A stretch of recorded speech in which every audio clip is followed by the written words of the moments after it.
Apocalipse 2. Enquanto isso, quem é pai e não estava aqui semana passada, no último domingo, a gente quer passar para você o presente, né, que a gente passou para os pais que estavam aqui. Então, a Angélica vai me ajudar. O pastor Ivo, né, não estava aqui, então, por favor, para ele. Acho que aquele senhor que está com carrinho de bebê também, né? Meu pai também, o Célio. E é pai? Não, né? Está na hora já, né? Certinho? Então Deus te abençoe, que Deus use isso aí para você fazer um devocional com a sua família. É muito importante, tá bom? Capítulo 2. Nós vamos ler lá no versículo de número 8. É uma leitura pequena. Mas eu tenho a palavra de Deus para nós essa noite. Apocalipse 2, verso 8. Está escrito assim: ao anjo da igreja em Esmirna escreva: estas são as palavras daquele que é o primeiro e o último, que morreu e tornou a viver. Eu conheço as suas aflições e a sua pobreza, mas você é rico.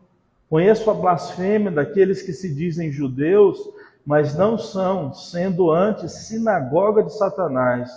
Não tenha medo do que você está prestes a sofrer. O diabo lançará alguns de vocês na prisão para prová-los, e vocês sofrerão perseguição durante 10 dias. Seja fiel até a morte, e eu lhes darei a coroa da vida. Aquele que tem ouvidos ouça o que o Espírito diz à igreja. Vamos orar? Senhor Jesus, nós oramos a Ti nesse dia, pedimos que o Senhor fale conosco, que a Sua presença venha sobre nós, que o Senhor derrame graça, derrame a Tua presença, que o Senhor nos abençoe com a semente do Evangelho, para a glória do Senhor Jesus. Amém. Amém. O livro de Apocalipse foi escrito pelo apóstolo João. João escreveu 5 livros na Bíblia: o Evangelho de João, as 3 cartas de João e Apocalipse. Quando João escreveu Apocalipse, ele estava preso numa ilha chamada Patmos. O pessoal de Roma levava até Patmos prisioneiros que eram considerados perigosos. E nessa época aqui, João era considerado perigoso por causa da mensagem que ele pregava, que era a mensagem sobre Cristo. Essa ilha de Patmos ficava muitos prisioneiros perigosos, tinha muitas bestas feras também nessa ilha, muita gente era consumido, devorado por animais selvagens, mas ali João teve uma visão a respeito de Jesus. É interessante a gente entender que mesmo nós sendo cristãos, quando a gente pensa na figura de Jesus, a gente tem ainda uma imagem de um Jesus um pouco frágil, de um Jesus que tinha palavras fortes, sábias, fazia milagres, mas de um Jesus meio frágil. E na verdade essa não é a realidade, porque João teve uma visão de como Jesus ele é quando ele ressuscitou. E esse texto aqui de Apocalipse fala sobre João tendo uma visão de Jesus e de Jesus dizendo assim: João, essa visão que você está tendo, você vai passar ela para 7 igrejas da Ásia. Tinham 7 igrejas na Ásia Menor. Uma delas é essa igreja que a gente leu, a igreja de Esmirna. Quem fundou essa igreja foi o apóstolo Paulo, enquanto ele ainda, obviamente, estava vivo. Nessa época aqui, o único dos apóstolos que estava vivo era o apóstolo João. Todos os outros tinham morrido ou ao fio da espada, ou comido por leões, ou como Tomé, que morreu tomando uma flechada, Pedro, que foi crucificado de cabeça para baixo. Todos eles morreram assim de formas brutais, mas todas em nome do Senhor, né? E eles sabiam que isso ia acontecer, porque o próprio Jesus tinha avisado antes mesmo dele partir, né, para a eternidade e dizer: eu vou descer de volta e vou consumar todas as coisas. Depois então que Paulo fundou essa igreja ficou na responsabilidade de um homem que não é citado na Bíblia, mas é citado no primeiro século da história chamado Policarpo. Policarpo, ele foi o homem que ficou então pastoreando essa igreja.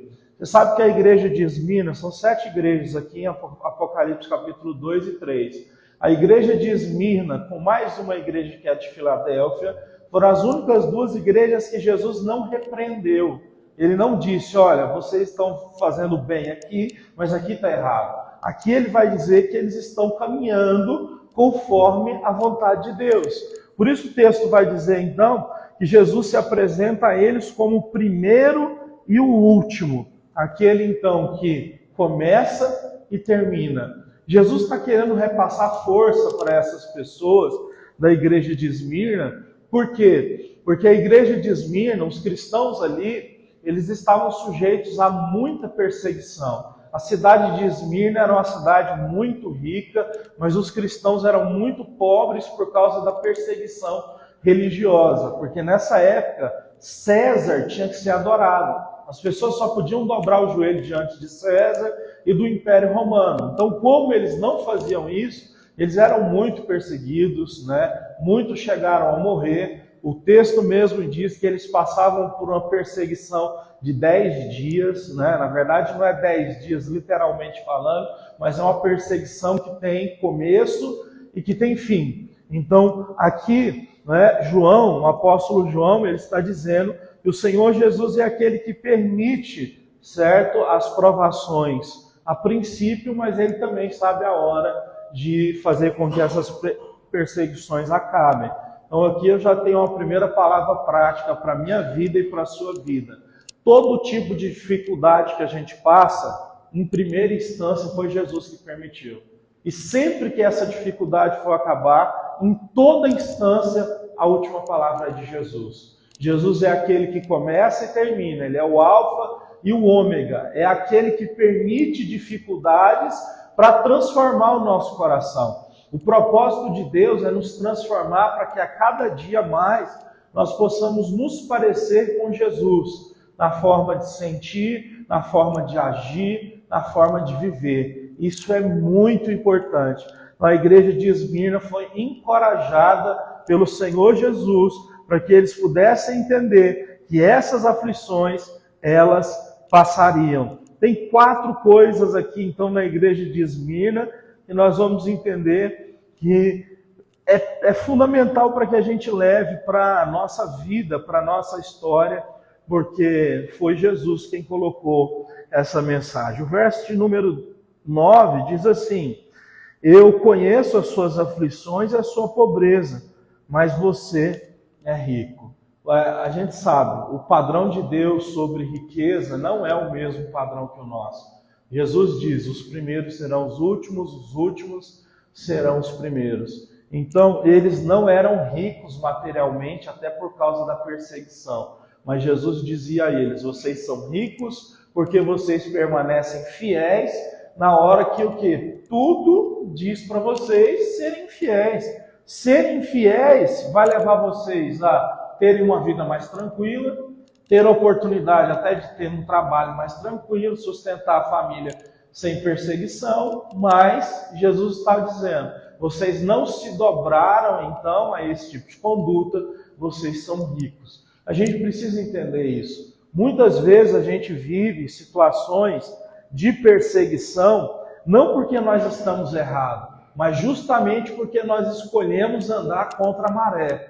Porque Cristo, né, ele nos apresenta um caminho que é andar contra a maré. Seguir a Jesus nesses dias atuais que nós vivemos é você andar contra a maré. É você chamar de errado aquilo que, na verdade, o mundo chama de certo. É você chamar de certo aquilo que o mundo diz que é errado. Então é assim que funciona desde esses dias em que o Senhor Jesus deixou essa mensagem. O verso de número 10 diz, não tenha medo do que você está prestes a sofrer. O diabo lançará alguns de vocês na prisão para prová-los. E vocês sofrerão uma perseguição de 10 dias. Isso aqui é fundamental a gente entender. A Bíblia diz o seguinte, que Jesus se manifestou para destruir as obras do diabo. A Bíblia diz também, em 1 Coríntios 5, 19, que o diabo não nos toca. Então, como que a gente pode ter textos na Bíblia que diz que o diabo, né, jogou pessoas que serviam a Deus na prisão, ou em dificuldade, ou coisas nesse sentido? A verdade é que o próprio Deus, Ele usa o que Ele quiser para nos colocar no caminho da sua vontade.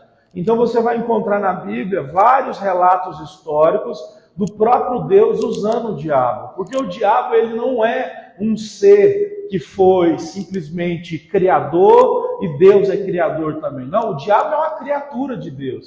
E até mesmo quando ele se rebelou contra Deus pela soberba do coração dele, e ele o que foi derrubado, até nessa sua queda, Deus o usa para que o nome dele seja glorificado. Isso pode parecer estranho a nós, mas na verdade, até mesmo o diabo, ele é um agente de Deus quando Deus assim o quer. Então, quando o Senhor quer glorificar o seu nome usando coisas difíceis, ele vai usar. Então você pode pensar na sua vida, na minha vida, que várias vezes Deus colocou pessoas difíceis no nosso caminho para fazer com que nós nos tornássemos mais fortes, certo? Pare para perceber quantas vezes as situações difíceis na sua trajetória e na minha trajetória serviram para que nós nos tornássemos mais fortes no caráter, na personalidade, porque é mais ou menos assim, quando alguém nos faz o mal, ou você vai dobrar o seu caráter e o seu ímpeto àquela mesma maldade, ou você vai dizer, não é porque me fez o mal que vai me dobrar, eu vou continuar agindo do jeito certo, ainda que eu tenha sido atingido de forma errada. É assim que funciona. Eu e você precisamos tomar uma decisão, e essa decisão é escolher fazer o que é certo, mesmo quando pessoas fazem o que é errado diante de nós. Porque se alguém fez algo de errado diante de nós, Deus viu e permitiu aquilo. Então, Deus ele não existe simplesmente para nos livrar de todas as dores, de todos os ataques, de todos os problemas.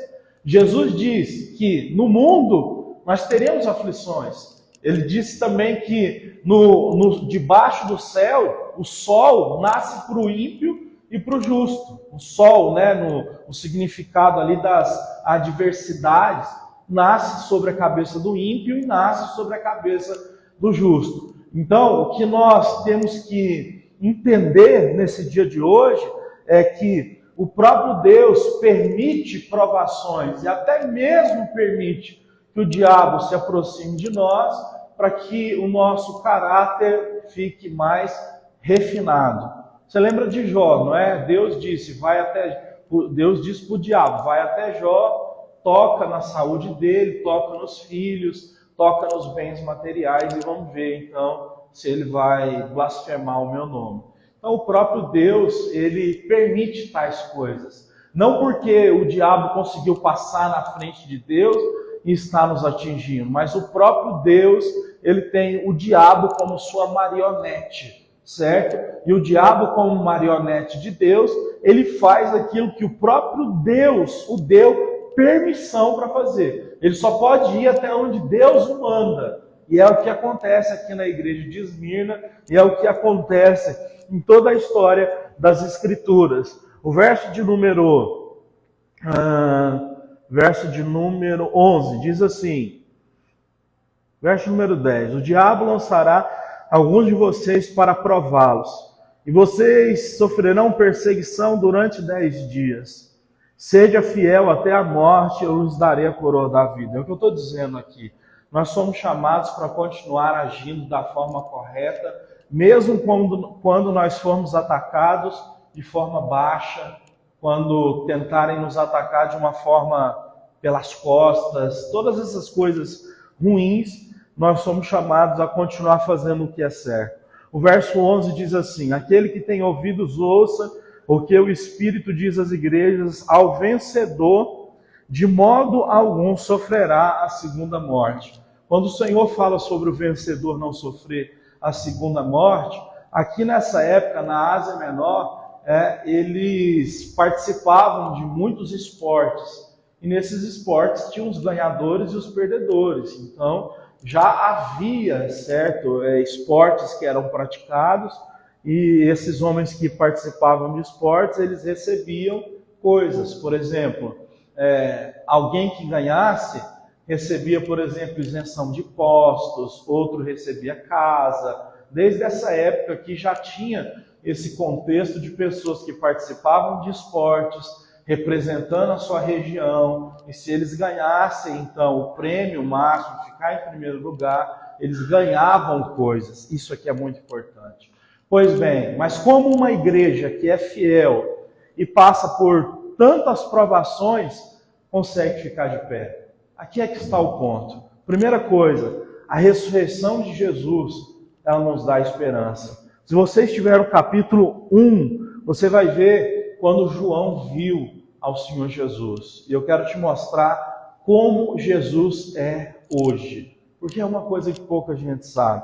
No capítulo 1, no verso de número 9, diz assim: Eu, João, irmão e companheiro de vocês no sofrimento, no reino e na perseverança em Jesus, estava na ilha de Patmos por causa da palavra de Deus e do testemunho de Jesus. No dia do Senhor, no caso ali, no domingo, achei-me no Espírito e eu ouvi por detrás de mim uma voz muito forte, como se fosse uma trombeta. A voz de Cristo, ela é muito forte, ela é parecida com o som de muitas águas, a Bíblia diz. No dia do Senhor me achei em espírito e ele disse: escreva num livro o que você vê, envie às 7 igrejas: Éfeso, Esmirna, Pérgamo, Tiatira, Sardes, Filadélfia e Laodiceia. Voltei-me para ver quem falava comigo, e voltando-me eu vi 7 candelabros de ouro. Entre os candelabros, alguém com uma veste que chegava aos seus pés e um cinturão de ouro ao redor do seu peito. E a sua cabeça e os seus cabelos eram brancos como a lã, tão brancos como a neve. E os seus olhos eram como 2 chamas de fogo. Os seus pés eram como bronze numa fornalha ardente, e a sua voz como o som de muitas águas. Tinha em sua mão direita 7 estrelas, e da sua boca saía uma espada afiada de 2 gumes. Sua face era como o sol, quando brilha em todo o seu fulgor. Quando vi, caí de joelhos, como se eu estivesse morto. Então, ele colocou a sua mão direita sobre mim e me disse: não tenha medo, eu sou o primeiro e o último. Eu sou aquele que há de vir. Estive morto, mas agora eu vivo, para todo sempre. E tenho as chaves do inferno e também da morte nas minhas mãos. Escreva, pois, todas estas coisas, porque elas acontecerão. Cristo Jesus, nos dias de hoje, desde que ele ressuscitou e subiu aos céus, ele é muito poderoso, mas muito mesmo. Talvez esse seja um dos textos mais importantes de nós entendermos, porque quando você entra em oração e entende quem é esse Cristo, você não vai temer, certo? Nenhuma obra maligna, nenhum tipo de poder humano, você não vai se envergar diante de nenhum mal que aparecer diante de você. Deixa eu te contar isso aqui então. João estava lá na ilha de Patmos. E o texto diz que por detrás dele vem um som como de fortes águas. Jesus estava falando com ele. Quando ele virou para ver quem era Jesus, ele caiu de joelhos como morto. Porque ninguém consegue ficar na presença desse Deus glorioso, certo?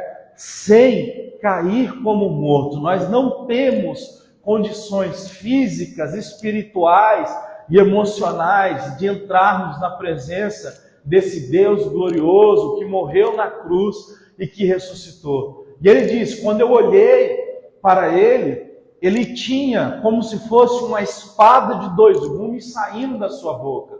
Essa espada de dois gumes é a representação da força da palavra de Jesus. Jesus é o único que tem poder para falar e fazer acontecer. Jesus é o único que fala e as suas palavras não caem por terra. Ele tem esse poder. E ele vai dizer que viu Jesus e os cabelos de Jesus eram brancos como a neve, representando a sua sabedoria, representando a sua honra, representando o seu poder. As vestes de Jesus, elas eram brancas, e como vai falar no capítulo 5, elas estavam salpicadas de sangue, porque Jesus passou o quê? Pela morte, mas venceu essa morte. O texto vai dizer que Jesus estava com um cinturão de ouro no peito, que representa vitória. Ele foi o campeão sobre aquilo que ele desafiou. Ele desafiou o pecado, ele desafiou a morte e ele desafiou o inferno. E venceu essas três barreiras que tanto deixam o ser humano, certo, travados, paralisados. Ele venceu e ele tem esse cinturão de ouro, então, no seu peito. Esse mesmo Jesus, a Bíblia diz que os pés dele são como o bronze reluzente. O bronze era usado nesses dias como espelho. O bronze reluzente era o bronze quando ele era, certo, limpo. Então, quem caía aos pés de Jesus conseguia se enxergar como de fato era. Nós, muitas vezes, achamos que somos uma coisa que não somos. Mas quando nós estamos de joelhos aos pés do Jesus que venceu, do Jesus que está nos mais altos céus, nós conseguimos então ver quem nós somos. Ele é o único que pode revelar de fato quem nós somos. Ele é o Senhor que pode fazer isso. A Bíblia diz que ele tem escrito na sua coxa: Rei dos reis e Senhor dos senhores. E ele vai voltar por uma segunda vez, montado num cavalo branco, junto com os seus anjos e com todos aqueles que morreram em Cristo, voltarão junto com ele para consumar o fim de todas as coisas. O Jesus que nós servimos, ele é muito mais poderoso do que pode entrar na nossa mente. Porque o que ouvido não ouviu, o que olho não viu, o que não desceu ao nosso coração, é o poder desse Jesus que ressuscitou. O Deus ao qual nós estamos diante dele, deu vitória para todas essas igrejas, porque o seu poder é mais do que suficiente para guardar todos os cristãos que estão na face da terra. E ele vai dizer: eu sou o primeiro e o último. Eu sou o alfa e o ômega, né? A primeira e a última letra, né, do alfabeto grego. Ele vai dizer: eu sou o médico dos médicos, o advogado dos advogados, o Senhor dos senhores. E ele está agora ao lado direito de Deus. E sempre que Satanás vai nos acusar por algum pecado, Jesus se levanta com a mão furada ainda e diz: eu paguei o preço por essa pessoa. Ele é um Deus que nos traz perdão, ele é um Deus que nos coloca diante de Deus Pai, não de uma forma ao qual os nossos joelhos vão ficar tremendo, mas ele nos coloca diante de Deus Pai para que essas acusações não fiquem de pé contra nós. Mas quando nós confessamos o nosso pecado, nós estamos livres, purificados por causa desse Deus maravilhoso e glorioso que está diante de nós.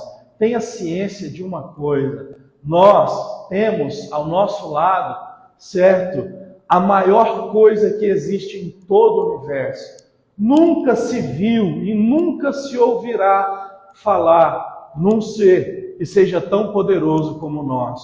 Porque ele era o Verbo, ele estava lá no céu, mas ele desceu e ele veio tabernacular entre nós.